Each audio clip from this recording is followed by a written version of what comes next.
Hello and welcome. In today's lesson, we'll talk about limits at infinity and one-sided limits. This lesson has been prepared for students who are taking the grade 12 Calculus and Vectors course, MCV4U, and we are working on the first unit, limits, and this is the second lesson. Our focus will be on limits at infinity and one-sided limits. So let's get started. Limits at infinity describe either the behavior or the value of a function as x approaches infinity. So we say the behavior or the value of a function as x approaches infinity. And by limits at infinity, we mean one of the following. The limit as x approaches positive infinity of f of x, and the limit as x approaches negative infinity of f of x. So either positive infinity or negative infinity. One-sided limits, on the other hand, describe the behavior or the value of a function as x approaches a specific value from either the left or the right side of it. So the behavior or the value of a function as x approaches from the left or from the right side of a number. And by one-sided limits, we mean either limit as x approaches a minus of f of x or limit as x approaches a plus of f of x. So in order for us to better understand and carry on the process of evaluating limits at infinity and one-sided limits, we first need to understand some simple operations with infinity. To start with, I must mention that infinity is not a real number. Infinity is a concept to describe an extremely large number whose value is undefined, or an extremely small number whose value is undefined. So when it's extremely large, we call it positive infinity. Extremely small, negative infinity. And now we're thinking, can we divide a positive number by infinity? Imagine having $1, sharing it with an infinity number of people. Practically, everyone will get $0. Mathematically speaking, 0, a little bit more, so 0 plus. Positive number divided by negative infinity, so similar reasoning, we're going to say that's 0, but this time 0 minus, because we are dividing by a negative infinity here. A negative number divided by infinity is again 0, but because the number is negative, 0 minus. Negative number by negative infinity will give again 0, and 0 plus because the two negative signs will divide to a positive. Now, can we divide infinity by a constant number? So divide infinity, an extremely large number, so large you can't even describe, by a positive number, still infinity. Negative infinity divided by a positive number, negative infinity still. Infinity divided by a negative number, that's negative infinity. And negative infinity divided by a negative number equals positive infinity. Now, the next question we want to actually answer is, can infinity divide itself? So can an extremely large number divide an extremely large number? Again, we don't know their values. So we're going to say that infinity divided by infinity is undefined. So doesn't exist. An answer for it doesn't exist. Actually, I'd rather write undefined in here. Okay, I think I would feel more comfortable calling it undefined than doesn't exist. So negative infinity divided by infinity, the same story. So the same idea, that's undefined as well, because we don't know how negatively large the negative infinity will be and how large the positive infinity will be. The same idea with the last one. So negative infinity divided by negative infinity is also undefined. Okay, I hope that you are finding everything okay so far. If you want, or if you feel that you are getting a little lost, just pause the video and try to just look at the screen and try to process this information in your head. Do not listen to the explanation, okay? Because sometimes in order for us to acquire the knowledge, we need to process it in our own understanding, our own terms, okay? So moving on to the next question. Can we multiply with infinity? So a positive number multiplied by infinity, positive infinity. Positive number times negative infinity, that would be a negative infinity.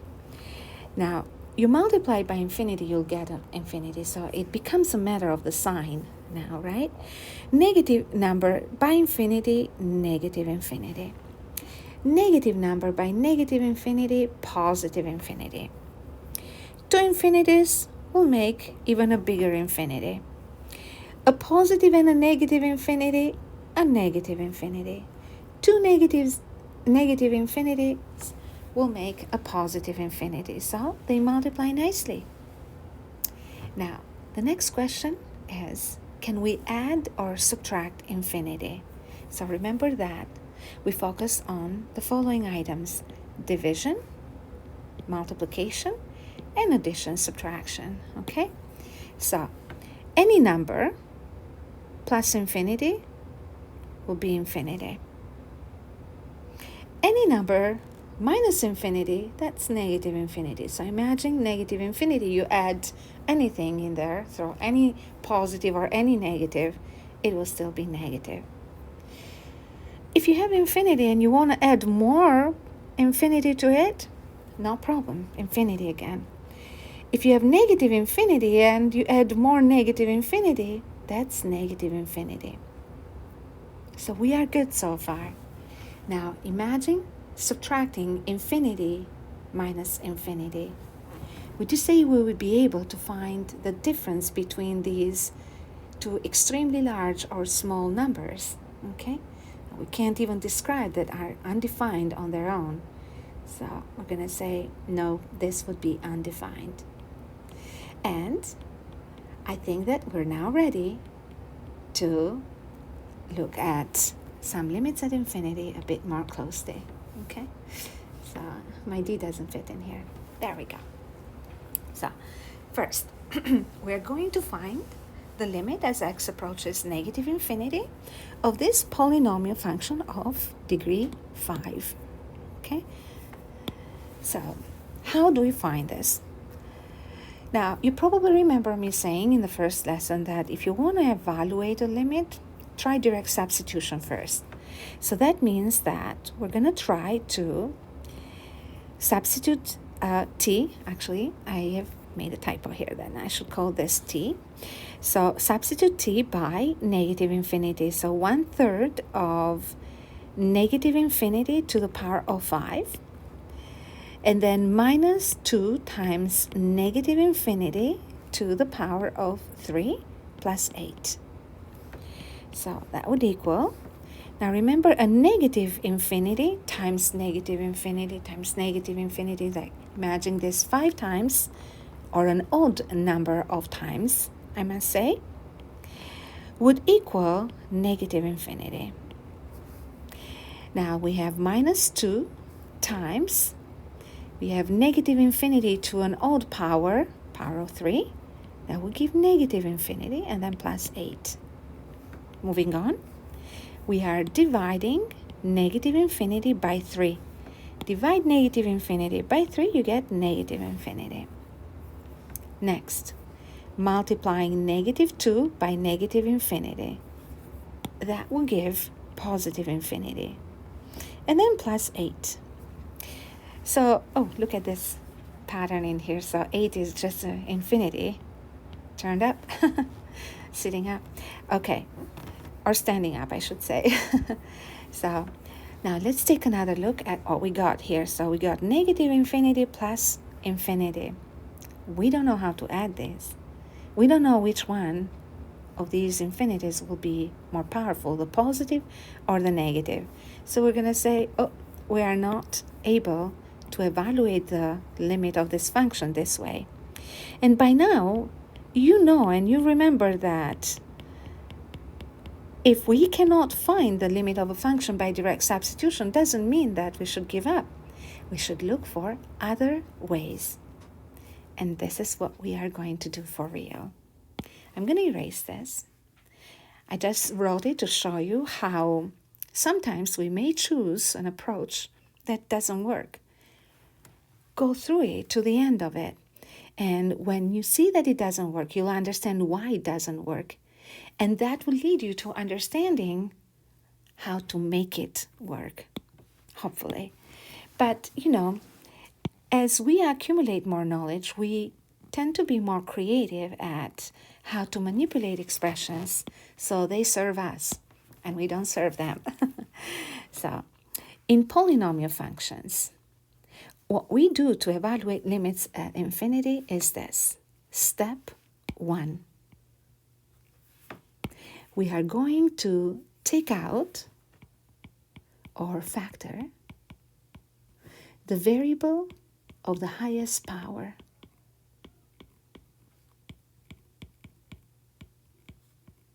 In our case, the highest power is 5. So we are going to factor t to the power of 5. So I'm going to write here in brackets. In our case, it's t to the 5. Okay, we don't have to worry about anything else, just t to the 5. So we will rewrite it as the limit as x approaches negative infinity. I'm going to take t to the 5 out. And I will write the rest of the expression in. So we will have 1/3. That's what's left from the first term. And then minus, we took out t to the 5. We only had t to the power of 3 here, right? So that means that inside the brackets, we are left with 2 over t squared. Now imagine that if t to the 5 multiplies this term, we still get negative 2 t to the 3rd. And the last term will be 8 divided by t to the power of 5. All right? Now remember that the limit of the product, we said, equals the product of the limits. So we're going to say this is equal to the limit as x approaches negative infinity of t to the power of 5 multiplied by the limit as t approaches negative infinity. See, I make this mistake and I ask my students not to, but that's because I wrote x to start with here. Sorry about that. Okay, fixed. So we have to be consistent with the variables, obviously, right? So if we have a specific variable in our expression, then that specific variable is approaching the desired quantity, right, or number. So multiplied by the limit as t approaches negative infinity of 1/3 minus 2 over t squared plus 8 over t to the power of 5. So remember that we're multiplying these guys here. So if you let t be negative infinity, then we will have negative infinity to the power of 5 here. In the second term, we'll have 1/3. It doesn't depend on t, so nothing to do here. And then minus 2 divided by negative infinity squared plus 8 over negative infinity power 5. Negative infinity to power 5 is negative infinity. And here we have 1/3 minus 2 over negative infinity squared, that's positive infinity. And then 8 over negative infinity to the power of 5 is negative infinity. Should I give myself more room here? We're going to make it. So negative infinity. We have 1/3. So we have negative 2 divided by infinity. That gives 0 minus. And 8 divided by negative infinity, that's another 0 minus.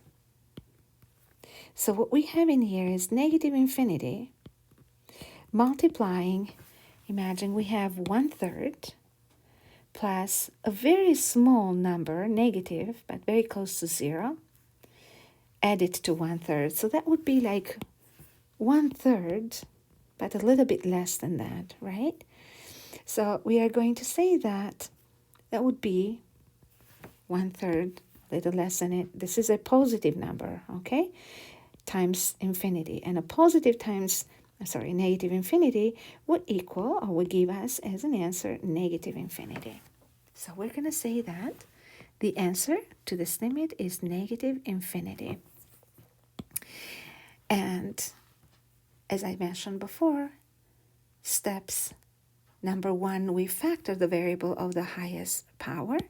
And step number 2, evaluate.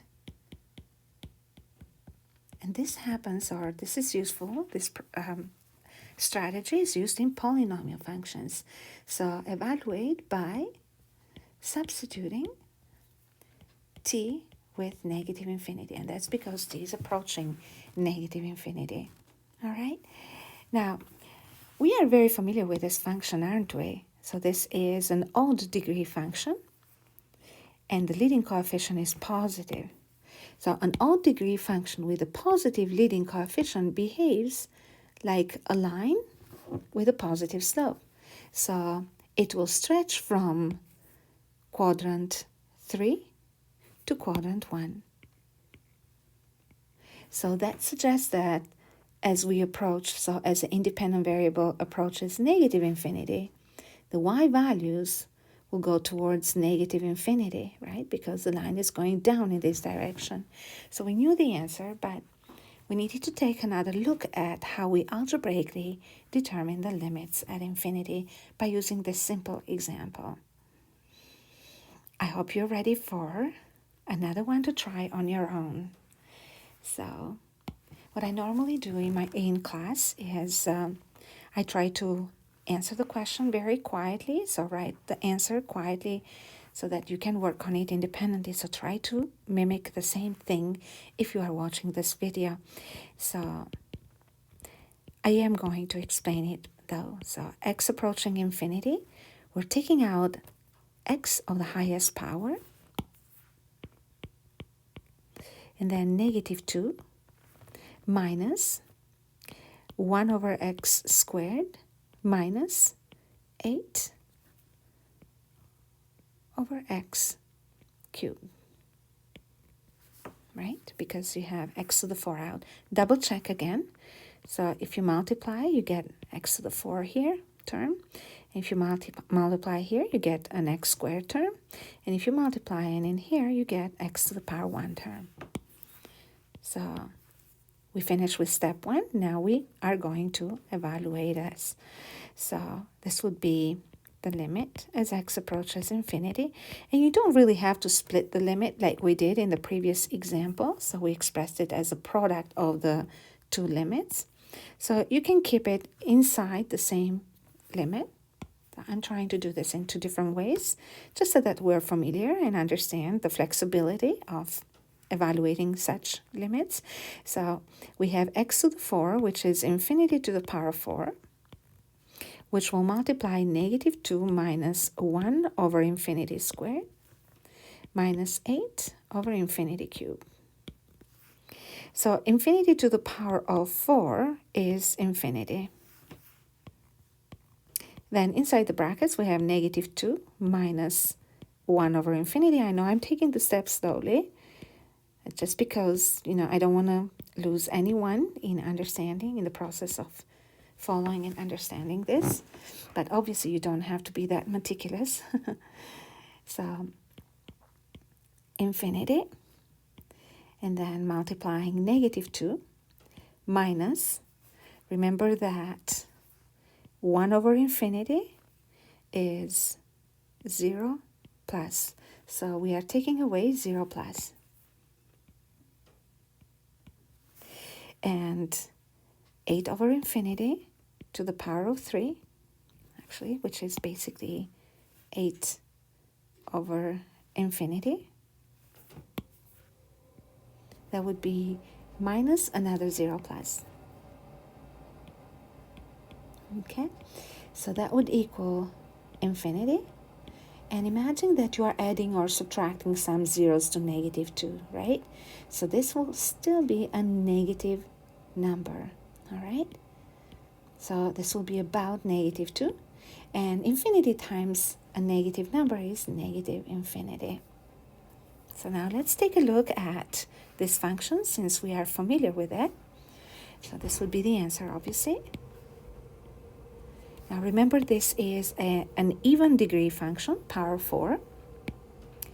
And the leading coefficient is negative, which suggests that this will have the same end behaviors, because that's what x approaching infinity or limits at infinity help us find the end behaviors of a function. It will have the end behaviors of a parabola or quadratic. So as x approaches positive infinity, the values of y will go down and approach negative infinity. Okay? All right. So we're going to move on to a new group of limits at infinity. We'll visit rational functions, and I will continue this on the next video. See you soon, and thanks for listening.